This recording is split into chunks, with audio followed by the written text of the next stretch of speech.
Keputusan Komisi Disiplin PSSI yang menjatuhkan sanksi 1 tahun larangan bertanding untuk Kapten PSM Makassar menuai polemik. Banyak pihak mempertanyakan kebijakan ini, sementara pelatih PSM Makassar mengecam sanksi dari Komdis PSSI. Yuran Fernandes. Nama Kapten PSM Makassar Yuran Fernandes kini meroket. Bukan soal prestasi, tapi soal kritikan atas Liga 1 hingga sanksi disiplin yang dijatuhkan Komisi Disiplin PSSI.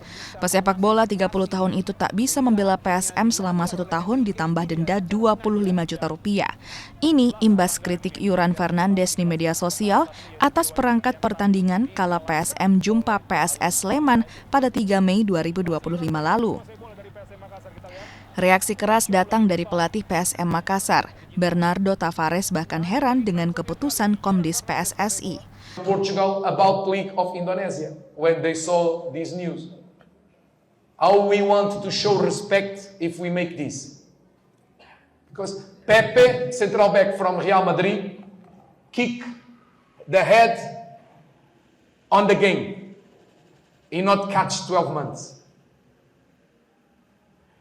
Paulo Fonseca, head coach Portuguese, my friend, on France, make this to the referee, catch 9 months.